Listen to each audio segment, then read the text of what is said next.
കോഴിക്കോട് കോടഞ്ചേരിയിൽ മധ്യവയസ്കൻ വെടിയേറ്റ് മരിച്ച നിലയിൽ കാട്ടിലേടത്ത് ചന്ദ്രനെയാണ് പറമ്പിന് സമീപമുള്ള തോട്ടിൽ വെടിയേറ്റ് മരിച്ച നിലയിൽ കണ്ടെത്തിയത്. മൃതദേഹത്തിന് സമീപത്തു നിന്നും ലൈസൻസ് ഇല്ലാത്ത ഒരു നാടൻ തോക്കും കണ്ടെത്തിയിട്ടുണ്ട്.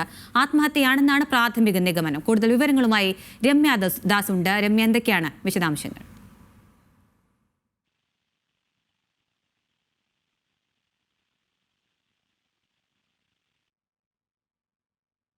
കോഴിക്കോട് കോടഞ്ചേരിയിൽ മധ്യവയസ്കൻ വെടിയേറ്റ് മരിച്ച നിലയിൽ കാട്ടിലെടുത്ത് ചന്ദ്രനെയാണ് പറമ്പിന് സമീപമുള്ള തോട്ടിൽ വെടിയേറ്റ് മരിച്ച നിലയിൽ കണ്ടെത്തിയത്. മൃതദേഹത്തിന് സമീപത്തു നിന്നും ലൈസൻസ് ഇല്ലാത്ത ഒരു നാടൻ തോക്കും കണ്ടെടുത്തിട്ടുണ്ട്.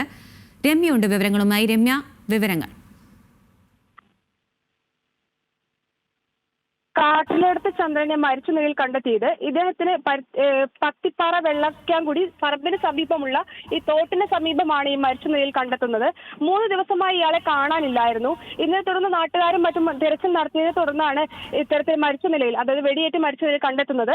ഇദ്ദേഹത്തിന്റെ മൃതദേഹത്തിന് സമീപത്തു നിന്നും ലൈസൻസ് ഇല്ലാത്തൊരു നാടൻ തോക്കും കണ്ടെത്തിയിട്ടുണ്ട്.